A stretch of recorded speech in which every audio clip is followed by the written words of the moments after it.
Aste and Roy Piskadlo. And we are the Battlestation Radio.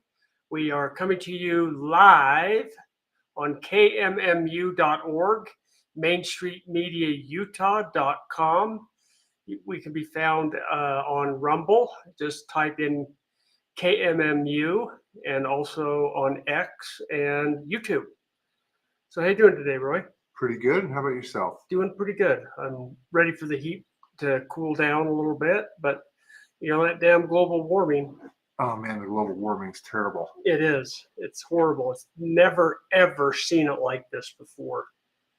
Never. The world's coming to an end. It is. It's burning up. It is. So anyway, this may be our last show. Right. Because of that. Well, AOC has said it's going to be our last show because the world's ending. Her 12 years should be. I think it's pretty much coming. Yeah. Coming and going. She's going to be a spinster soon. Yeah. Speaking of that, we're just kind of randomly going to talk today. There's a lot going on in the news and politically and globally. Well, I really wanted to hear about your trip with Dwayne. Our man behind the scenes to visit Tina Peters and our trial. Yeah, well, we'll talk about that. Maybe we can even get Dwayne to jump on. We took a little road trip down to Grand Junction, Colorado, and then a one-day side trip over to Moab, and I took Dwayne on a Hell's Revenge Jeep trail. Scared the living bejesus out of him, but that's another story. He told me he pooped his pants. Yeah. Did he really say that? Yeah. He said, "Oh shit! Oh boy!"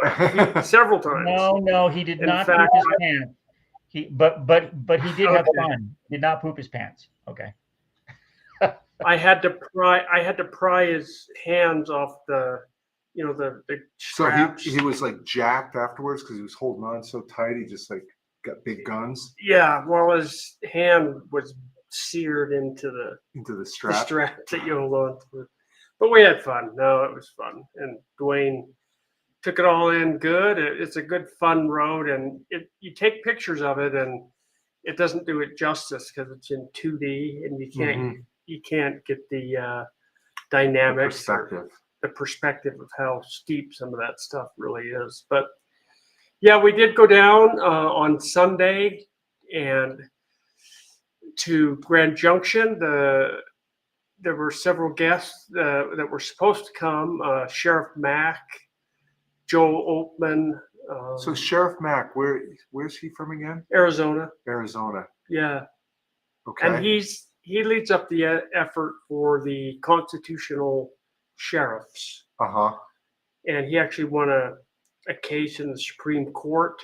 That's correct. Having to do with sheriffs. And so he was there. He spoke. He actually donated a rare silver dollar that they auctioned off. Oh, nice. People were. How much did they get for it? I think somebody paid like $350. Oh, that's great. Yeah. Yeah, because Tina needs all the money she can get. She really does. I think her legal bills are well in excess of $100,000 right now. Oh, easy.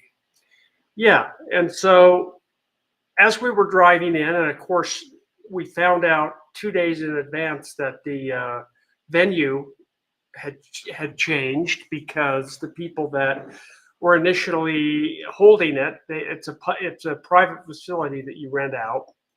But there was so much backlash that Backlash from who?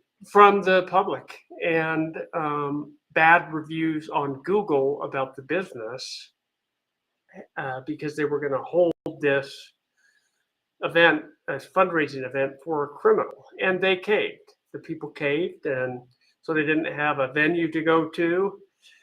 But somebody stepped up to the plate, and we had it on somebody's farm. It was actually a really nice setting, a very hot day, but it's under big shade trees, and I think about 60 people showed up to it. A benefit, you had to buy tables that was catered, and there was a up and coming country singer that came in from Nashville, excuse me, Nashville to perform, and he was quite good. And Mark Fincham was there as well. But as we were driving in, literally, just a real quick, you are listening to KMMU, which is kmmu.org, Main Street Media, Utah. We're live on Rumble, X, YouTube, and as I mentioned a second ago, you can find all of that on kmmu.org. But I interrupted Steve's story. I was not able to go to Tina's benefit.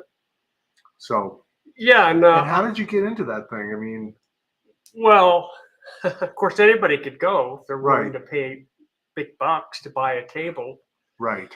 But the reason we went is we wanted to support her, but Dwayne, we won't say his last name because he's super secret, Dwayne. The FBI might come knocking on his door That's and haul right. him away, and we need him. Yeah, we need him, but other than that, he's expendable.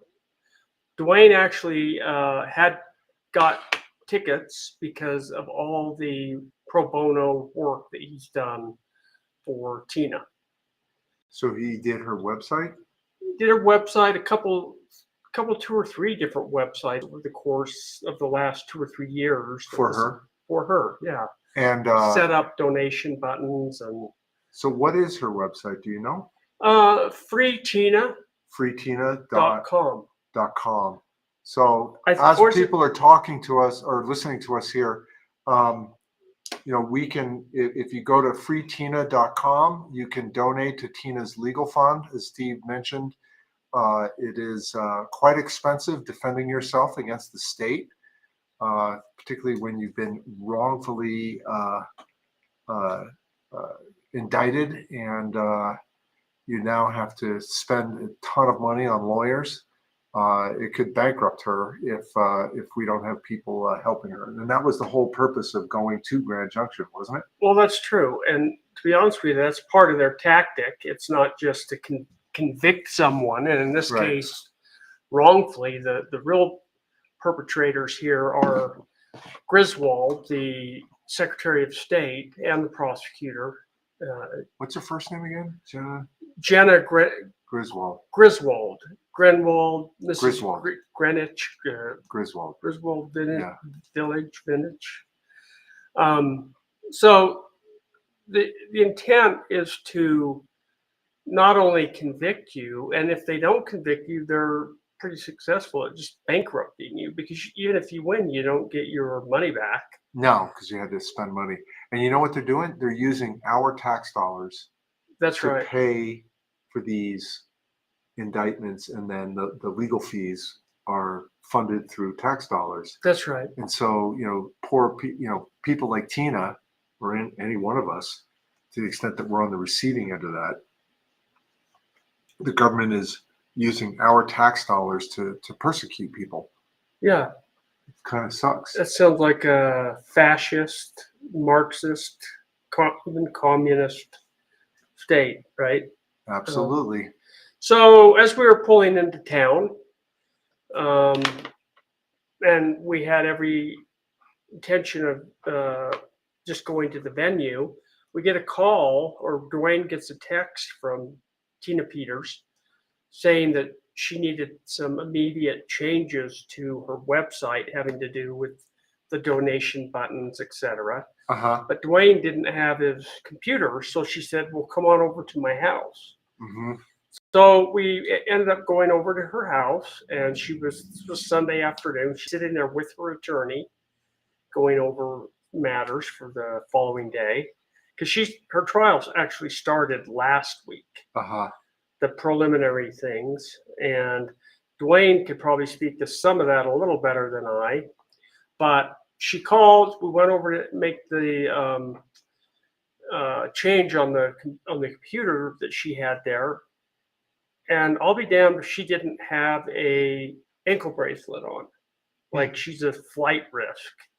And she ended up not even being able to go 4 or 5 miles to her own. Now, you might not know this. I'm not sure if Dwayne knows this, but isn't she was indicted, and then she's going to have her trial, but then she's free on bail pending her trial. And as a person on bail, why is it the case that you're that restricted? Just because they can. I have no other explanation for it than that. Just because they It's more can. torture. You know, they want to make it as painful as possible for her. They want to make an example out of her. And this is our government. This is, and I would argue that this is what these radical Democrats are doing all over the country, from Trump on down. Yep. So we find out that she can't even go to her own benefit concert in Grand Junction. That's like 4 or 5 miles away. So she zoomed into it. So we had a big TV set up, and she was able to interact at some level and kind of see what's going on. But just it's a show for them, the state, just a show for them. And Because they're all for democracy, aren't they? yeah, they really are. Democracy. And that's interesting that you bring up that word. I noticed that the Democrats particularly, they don't say republic. They say democracy, our democracy, when in fact we're a republic. Big difference. But they want it to be a democracy, not a republic. Mm-hmm. And the distinction, of course, is, in short, that democracy is mob rules, popular vote rules for everything. And if you win under that system, the majority can totally ignore the minority. Whereas in a republic, you can't ignore any one group for long before you'll be voted out of office. That's why the local representation is so important. Well, it also extends to state rights, right? I mean, the states really should have rights in the federal government, the way it was originally designed, should have very, very, very limited rights. Yeah, and I would argue that we are a socialist state now, the way the federal government has ballooned, and even at our state levels, the way our government, and here in Utah, we've seen grow 30% under Cox just in the last 3 years. And we all know once a government entity has been formed, they're not going to do away with it of their own volition. They're going to keep it and add to it. Yeah, it never goes the other way. That's right. So that in part is what we're about here. We want representation to come back to the people, and we're about fighting for that. And the place to start for us is election integrity. We got to make sure that our elections are conducted fairly. We don't think they are. We think that some of the important races are selected, and that goes from federal level all the way on down to our state government in municipal elections, state and local as well. So we are in the midst of fighting that battle, and anyone that wants to join that battle can get a hold of us. And I'll let Roy kind of give a quick update. Well, Dwayne, are you there with us, or have you bailed on us, buddy? He's not here. I'm here. It just takes me a minute to turn on my audio and pop in. Well, I wanted you to, if you could, just shed a little light on the Tina Peters. Yeah, you want the background?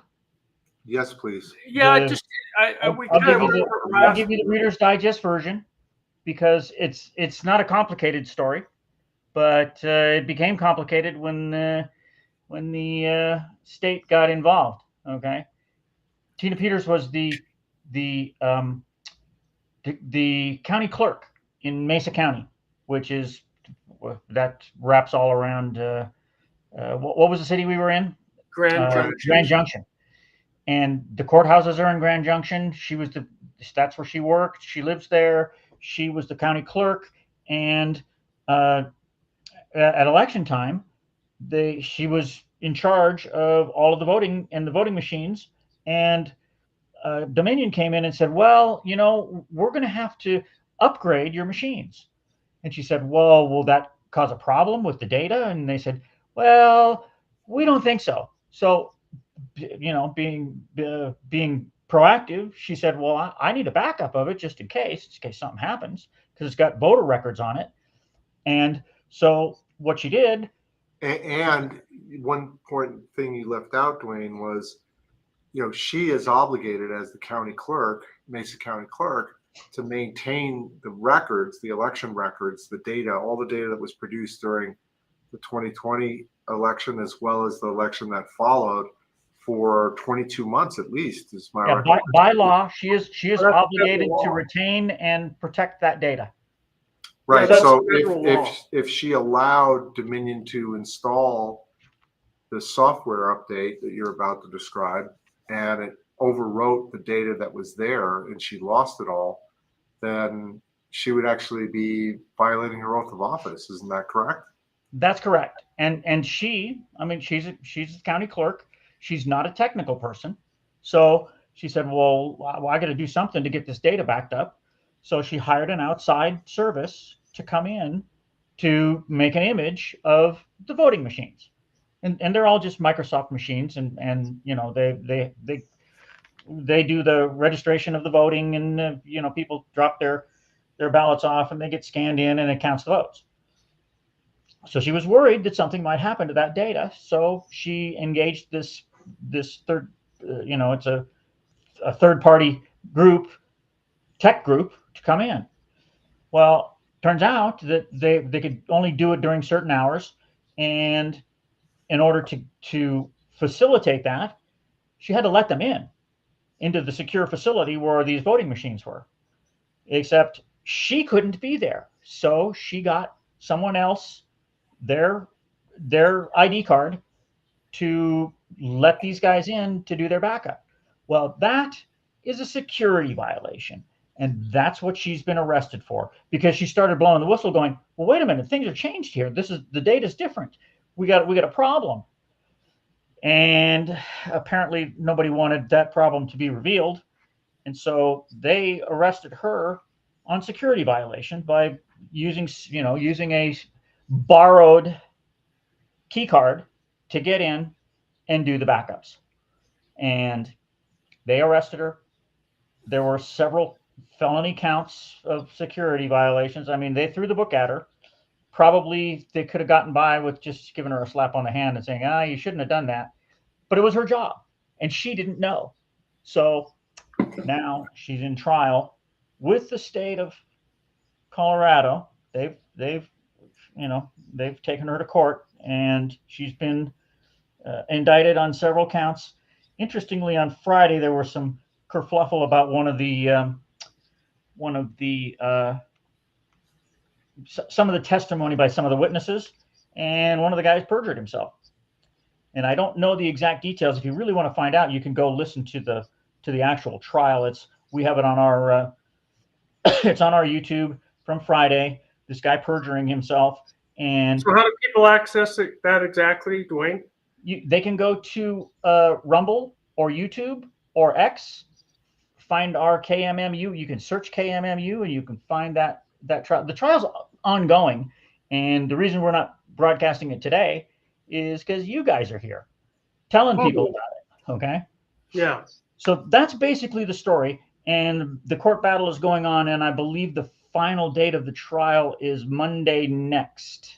I think the trial is going to be going on all week, and so they're halfway through. Started last week. The preliminaries were last week. Friday, the regular trial started. It's ongoing, and you can also go to who are the other guys that are broadcasting this? It's Joe Altman's group. What do they call them? Badlands Media. Okay. You can also find it on Frank's Speech. There's a bunch of places you can find it. Just go Google Tina Peters trial and you'll find it. Okay. Okay. So I think that's about all I need to say. Well, So yeah, I mean, that's the story, and I'll let you guys talk about it because it's an ongoing battle. Do you know? Hey, Dwayne, have you heard what her sentence could be? Maximum sentence could be if she's depends convicted? on how many felonies she gets convicted of. Okay, but years in jail. I mean, she's a 68-year-old woman who's with a Gold Star son who was trying to do her job, and the lawfare has come down around her head. Of course, that's it's my opinion, but I mean it's pretty obvious what they're doing. it's not just your opinion. That's what they're doing. It's pretty factual. Yeah. They've Yes, got her with an ankle bracelet. Steve, when you and I were there, her leg was bleeding from this ankle bracelet. Did you say that? I don't know if you mentioned that. She pulled her. Well, she had shorts on, and she showed us, and it was cutting Her leg into was her. bleeding. Yeah.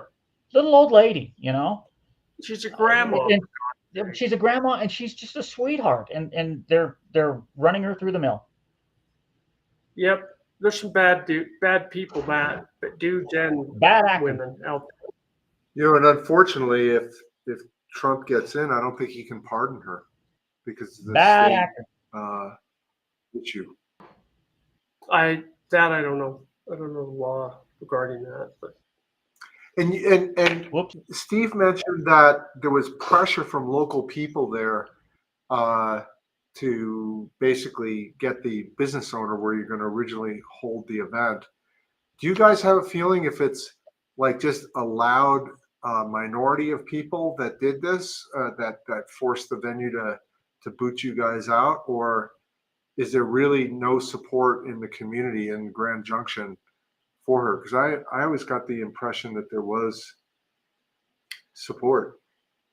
Well, I mean, I'll answer that a little bit, and then Dwayne, you can kick in. But there was about 60-ish people at this benefit, so there's some support, obviously. Mhm. But and some of the people were from other counties, but just a handful. Sorry, guys. I got booted out. My air conditioner came on and sucked all my power. Oh no! I think I'm done. I'm gonna fade into the background. I'll let you guys continue. All right. All yeah. right. Fade in there, would you?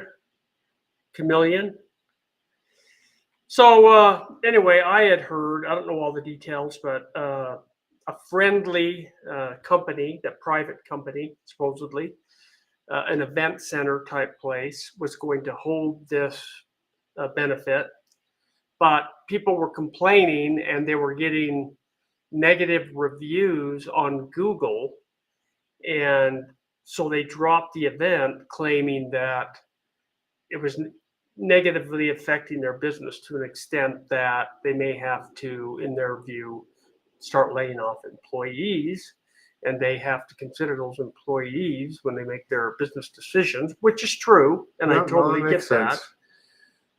But on the other hand, if we don't take some risks with some of this stuff, then we get run roughshod over and people get their way. So long story short, somebody in the community, and I don't know all the details. I don't know the name of the company.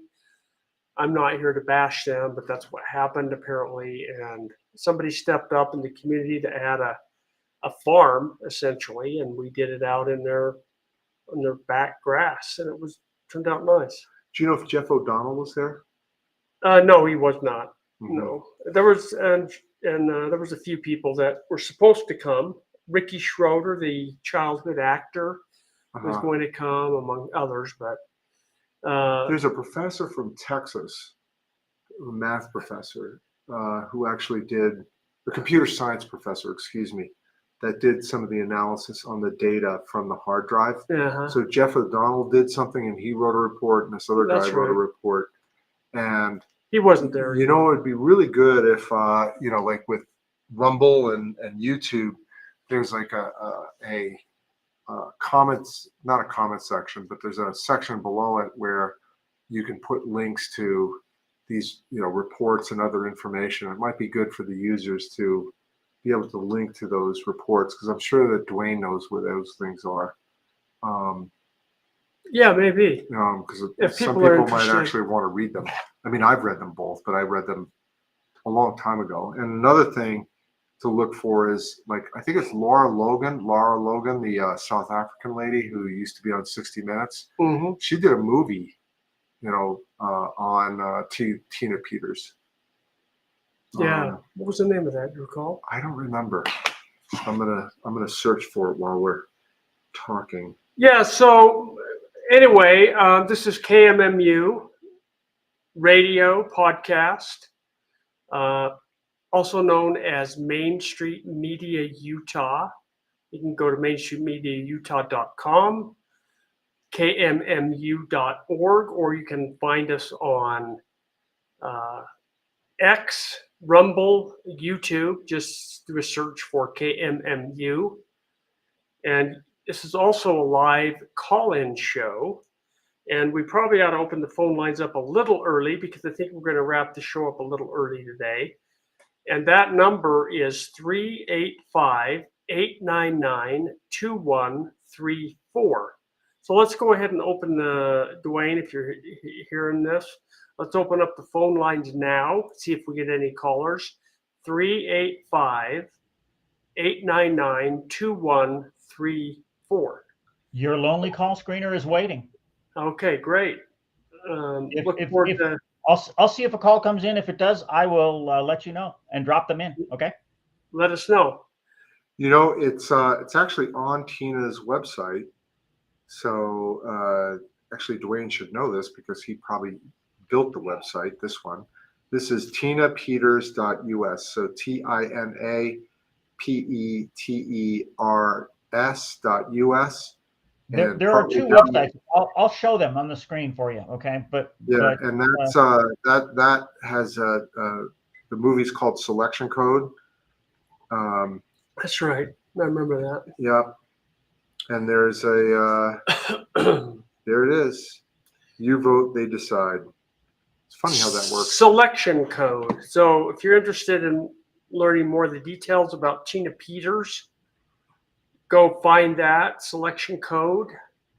And please, if you can, donate a few dollars to her legal defense. So I wanted to move on a little bit. There's been a lot going on this week with first of all, the Democrats essentially circumnavigating the convention, or the people that voted, I guess, the citizens in the primary, some 14 million of them.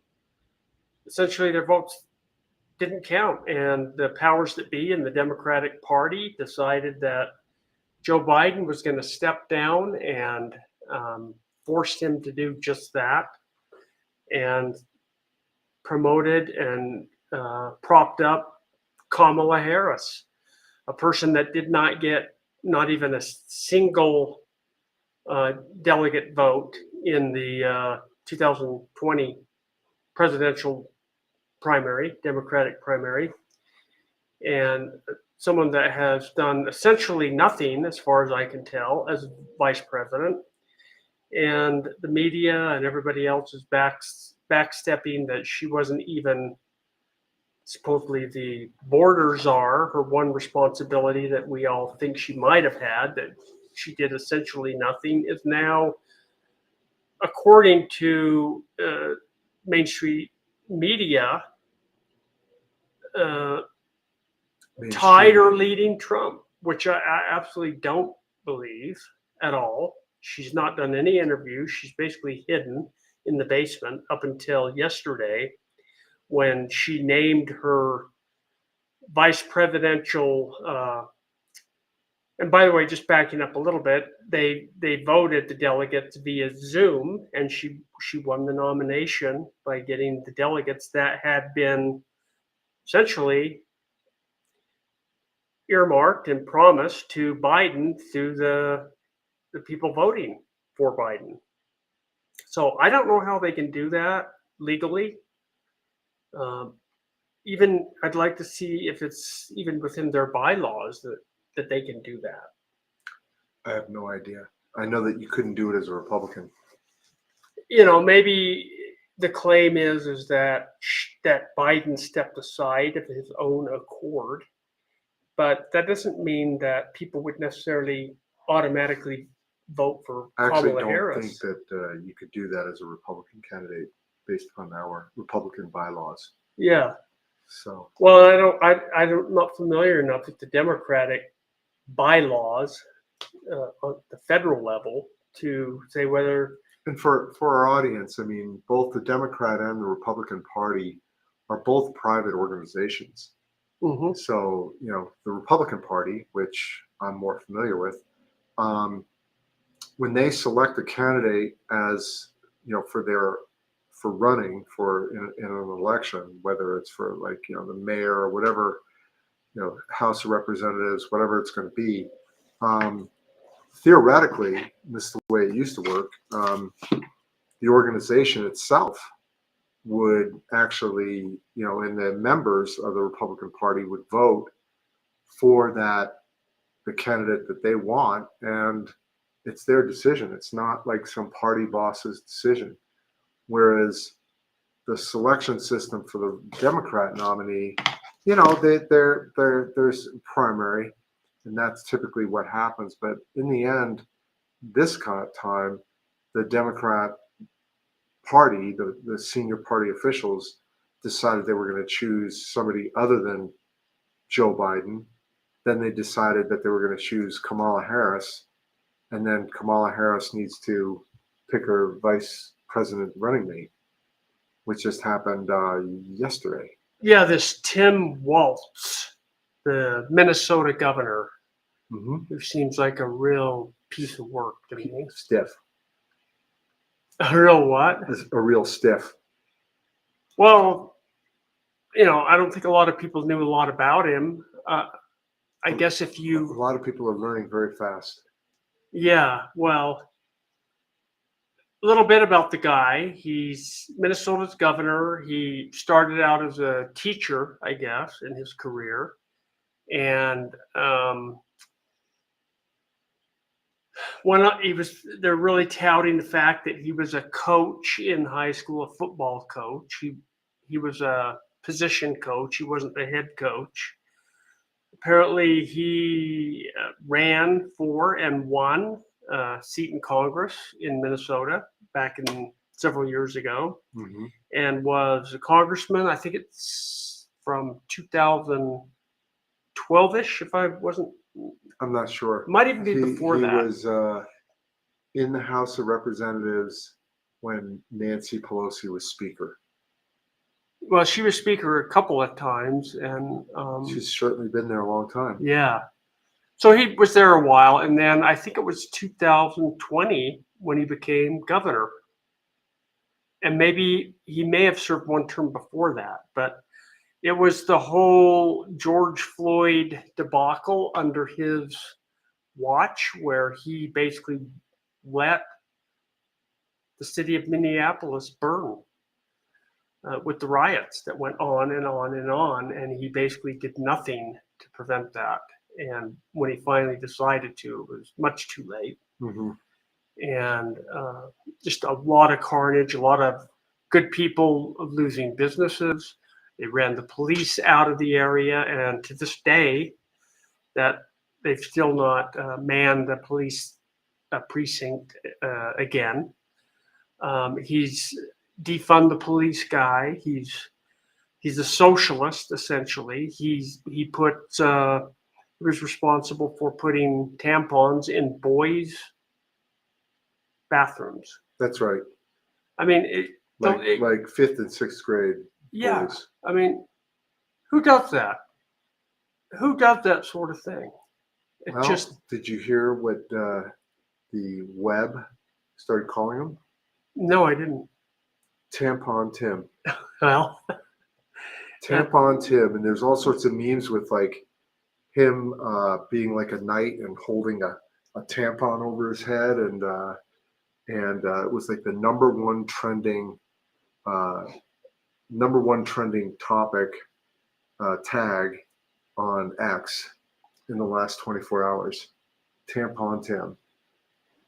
Now, watch it, everybody. This will be kind of funny. How many people think that Trump will actually call him Tampon Tim when he's at a rally? He probably will, for sure. And that'll make me want to vote for him even more. Because that takes some balls to just like get up there and call him Tampon Tim. Oh, Trump, that's nothing for him. No, he just got shot in the head. He really did. He really did. So if we have the numbers open, it's 385-899-2134. You are listening to KMMU.org, Main Street Media, Utah. We are streaming live right now on Rumble, X, and YouTube. Please feel free to call in if you're watching or listening on one of those channels, and we can answer questions about Steve and Dwayne's visit to see Tina, and we'll just keep going on about our election integrity stuff. That is our main focus, obviously, or we'll talk about Tampon Tim. We can talk about Tampon Tim. I guess he was a National Guard reservist, and that I didn't know. He was a teacher. Yeah, he was a high school teacher for a while. I know, but then he was also in the National Guard. Mm-hmm. And when it came time, they called his unit up to Iraq, and he bailed. He left. Yeah, so that I know, a lot of things that we're going to find out about the guy. I've seen clips of him telling him, hey, don't be embarrassed about pushing our progressive agenda. And that's exactly what it is, as progressive as it gets. It is said that this is the most liberal, progressive, radical ticket in the history of the United States. And from what I can tell, that's right. That's true. He declined. He was a coward. He bailed out on his unit when they had to actually be deployed. He's going to take the benefits, but not the service. The and yet they're, I'm sure he did work as a National Guardsman, but was he in harm's way? Like, you really weed out the people when they actually have to go in harm's way. That's a whole nother ball game. Super progressive. And here's something that I found very interesting about him. The whole AOC crew, the squad, and two of them lost, by the way, in the primaries this last week. So I think that may be an indication of what people are starting to think of these real radical far left people. They're booting them out, and I hope that continues. But the squad endorses this guy. And what's interesting to me is they've been anti-white guy, anti-old white guy, anti-establishment white old man guy, and suddenly they're embracing this old gray-haired white guy as a demigod, a god. He's actually younger. He's 1 year older, 1 year older than Kamala Harris. And you look at him and you go, really? And he doesn't. The years were not nice to him, I guess. Yeah, he was ridden hard and put away wet. Ridden hard and put away wet. Tim. So we can talk about Tim. Anything else you want to say about Tim, Kamala?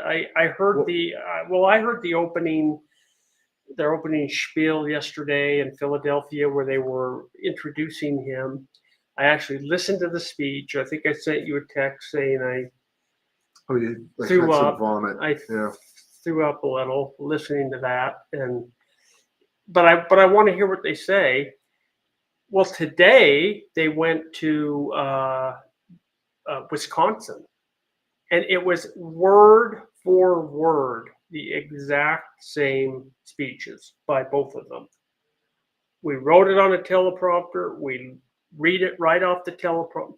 Same lines to a T. I had heard and I don't know whether this is true, but I did hear, I guess it was from, I was listening to Dan Bongino, and what he said was that the Bidens wanted Mark Shapiro, and they stepped over him. They were going to do it in Philadelphia, so I think he was on the list, but then she decided not to because he's Jewish. Do you think it was really her, though? I don't know. I don't Probably think not. Well, she's married to a Jewish man, for one. Right. But I don't think it was necessarily was her. I don't think it was her at all. I think she's just they a were puppet. basically playing to, the Hamas wing of the party, the Democrat Party, for places like Michigan and so on. And I guess they felt like Shapiro wouldn't cut it. Because he's much more articulate than she is. I think that the more reasonable explanation for me is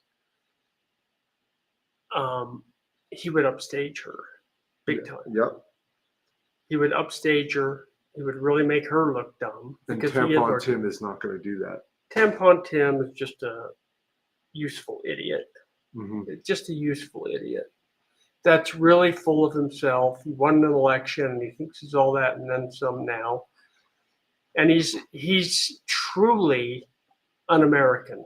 He goes against everything that this country was built on, from what I can tell. He's a socialist, if not a communist. Apparently he's been to China 36 times. Right. 36 times. Why do you do that?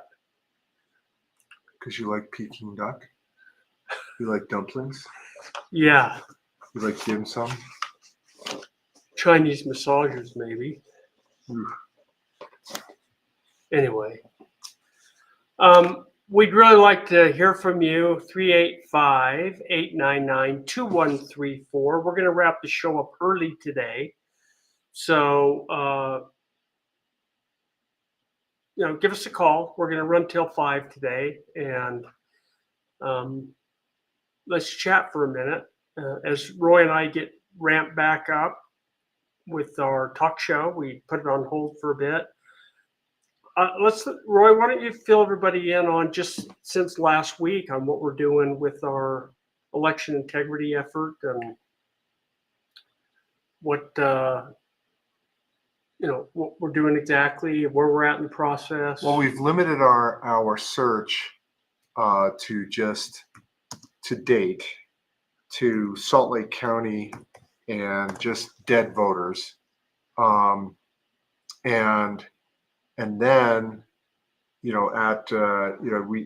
look for dead voters that voted in 2020 that were in the 2020 election, and then look to see if they voted in 2020, if they died before 2020, or if they died after 2020, did they vote in another election, because we have some extra data. And you've knocked on doors and you've met yes, I have some interesting people. Yes, I have. You actually found people next of kin. Yes, I have. People who actually voted after they died, or at least theoretically somebody voted their ballot. No, I think it was the dead people. Oh, okay. They voted from the grave. They went to the afterlife and voted. Yes. Nice. So yeah, we are finding that. And that's good. So, Roy, one of the issues that we're running into, and boy, we'd love any feedback, give on this, but it's a very delicate, touchy subject, because we have to get a hold of the next of kin. Right. Because one of the things, key component to what we're doing is actually obtaining death certificates for the deceased people that are still voting. But Utah has a law that says if you're not next of kin, you can't get a death certificate without a court order or something like that. And obviously we're not going to be able to get court orders for the dozens of fraudulent votes that we find. So people are very sensitive about it. I think one of the things they may think it's some kind of a scam or something. Mm-hmm. That, hey, you want this information. Others, on the other hand, are really angry that someone is using their loved one that's passed away, stealing their identity and using it to vote.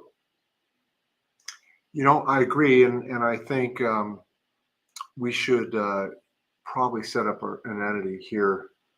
And I know that we don't want to, and Dr. Frank told us not to, but we should talk about it offline and set up an entity so we can take donations. If you're listening to us and would like to call in, our call-in number is 385-899-2134. You're listening to KMMU.org, which is Main Street Media. We are now streaming live on Rumble, X, and YouTube. We were talking earlier about Tina Peters' trial and the fundraiser that Steve and Dwayne went to in Grand Junction to pay for her legal bills. And then now we're talking a little bit about the election integrity stuff that we're doing, and we're about to purchase a service to scan about 40 or 50,000 voters in Utah County, and we're going to be looking for change of address as well as death. If somebody died, and this search is going to be a little bit more robust than the last, and unfortunately, it's going to cost us around $400 to kind of give it a shot. But I think it's going to really it really speeds things up, and we also get access to a change of address database that goes back 35 years, so we can see the person's last known address. The one we did previously only went back, was it 4 years? 4 years. 4 years. So the National Change of Address database that we have access through Mike Lindell's organization, Cause of America, unfortunately only goes back 4 years. The one gentleman that you found, we're calling him Maricopa Man. Yeah. He moved in 2005. So it didn't pick that up. No, the search that we did not pick that up. And he died in 2011, and yet he voted in 2006 and all the way up He's through voted in Utah since the time he moved, 2005 up through 2020, and then we now have records up through 2024. So we'll see if he voted up through 2024. And incidentally, that find was by one of our researchers that was outside the NCOA Mike Lindell system that it missed. And the only way we found out that he was voting from out of state was at contacting next of kin, and they told us that he had actually moved. So there's a lot of different sources of information. Talking to next of kin is a big one, and I've actually had several people provide death certificates so far. We're looking for more. It's a delicate thing, as I said. Some people are offended by it. You had one gentleman call the police on you. I had someone to call the police, and I suspect that's because he may have been voting for his deceased mother. I don't know that. That's speculation.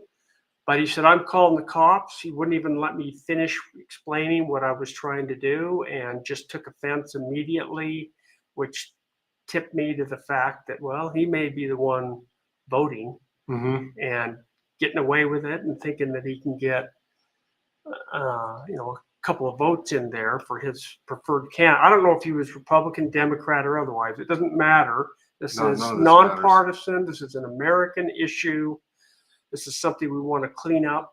If a rhino's elected, if a Democrat or Republican's elected, so be it. But let's make sure that that's who's actually elected. Let's not let these yahoo son of a bitches up the street select them for us. Right. That is not American. That is Marxist. So that is Banana Republic stuff. So Dwayne's doing another search. We got from Cause of America a search across the entire state of on our voter rolls of change of address, and Dwayne is going to then look to see if people voted from the address that's in the voter rolls after they changed addresses. Obviously, that's a problem. That is, especially if they move to another state. And then, so we're looking in Cache County, Weber County, Davis County, Salt Lake County, Utah County, Wasatch County, and Washington County. And the reason that we picked those counties is because we have volunteers. However,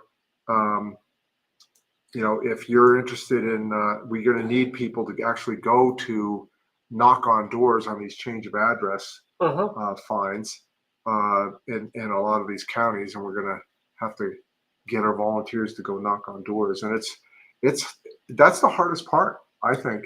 Yeah, well, Dwayne's job is really hard, looking at the data, but man, going to knock on doors and it can become confrontational at times.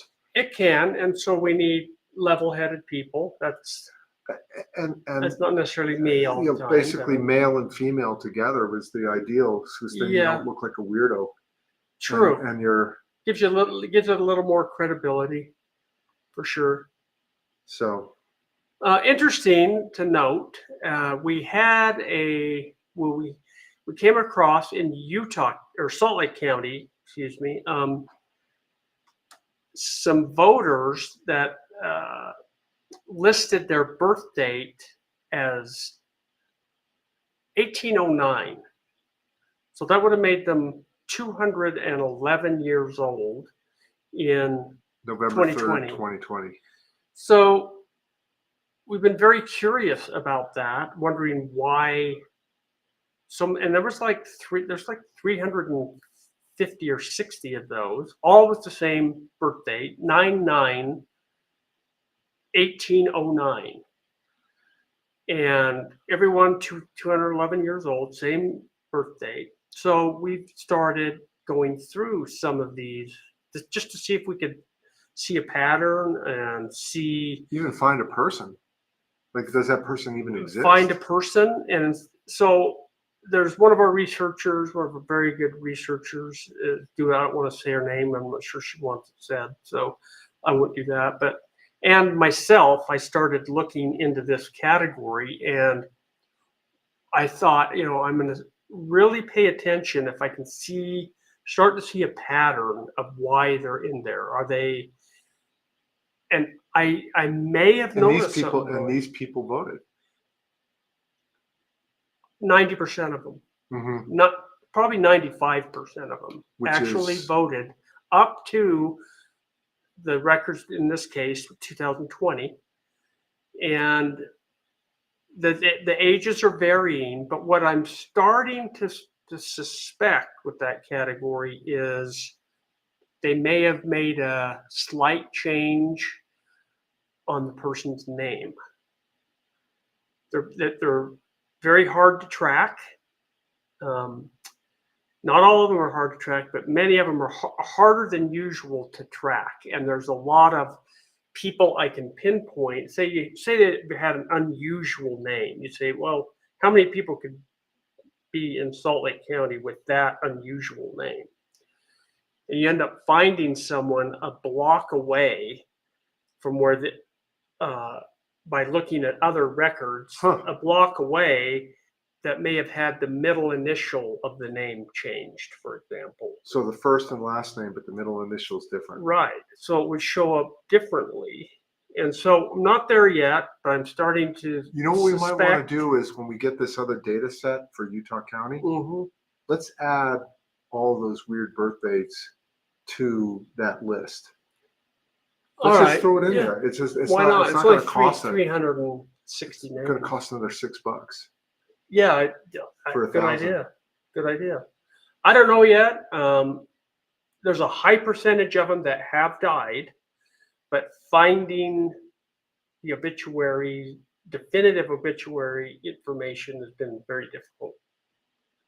And next of kin information, very difficult. So something's up with that category. I don't know what it is yet, but 360 votes is substantial and just one more area in which they could be putting fandom voters or dead voters, that who knows what. But it's not isolated to any one thing. Yeah. Voting dead, voting when moved, phantom voters. Did you find anybody that voted? Well, you don't know whether they're dead, but does the obituary say that they voted, give a death date, and did they vote after that date? I found a couple there, and Really? Yeah. So you need to go knock on those doors. Well, I need to find next of kin first. Why don't you go to the address that's in the? One way to do it is we use the county assessor's. Oh, that's right. Information. And you look and see who is living at that address. Right. Currently. If you type in an address, Mm-hmm. you can see who is the property owner of that particular parcel that the county records say the person is voting from. And so that's it. It'll give you the name of the current people, but it doesn't give you any contact information. So unfortunately, you have to go to the homes. Yeah. So, well, we're gonna since there's no callers today, we just wanted to keep our momentum going here. We're gonna try to get some good guests on. We need you to spread the truth for us, with us. We need you to talk about this show and maybe pass it along to your friends, and so we can open this up to more people. I think we're trying to just get truth out there. And well, you guys can continue, but your producer is out of here. I know, so we can. Right, Dwayne. You go have a good dinner wherever you're going. You guys have a good afternoon. Thanks for the show. Gene Audrey, hello. I will. Okay. Okay. Everybody have a good afternoon, and we'll talk to you next week, and hopefully we'll have some more data searches. Okay.